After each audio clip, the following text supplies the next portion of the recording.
মৃগেল ফিশ দিয়া শিমের বিচির কারি আমার তো অনেক পছন্দ।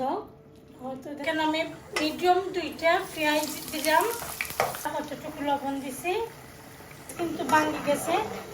এখন আমি মশলাটা অ্যাড করিলাম, মানে 1/2 টিস্পুন দিলাম আমি দেখতে পারা হলুদের পাউডার, 1 টিস্পুন দিলাম আমি ধনিয়া পাউডার, 1 টেবিল স্পুন দিলাম আমি মরিচের পাউডার, কাঁচামরিচ দিলাম,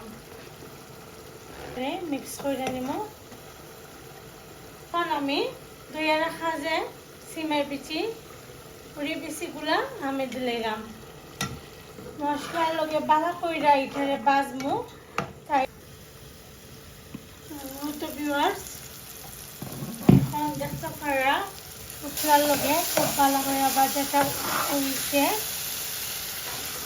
এখন আমি একটু পানি দিব, এটা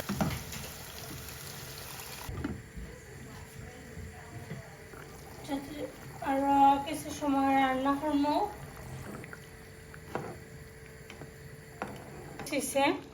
তো এটার মধ্যে আমি তুরা একটু জল দিব, কারণ নাইলে আবার বেশি ড্রাই গেলে আবার মজা নাই। তুরা তুরা একটু দিলাম, 5-6 মিনিট এটারে জাল দিব, ধনিয়া পাতা দিলাম।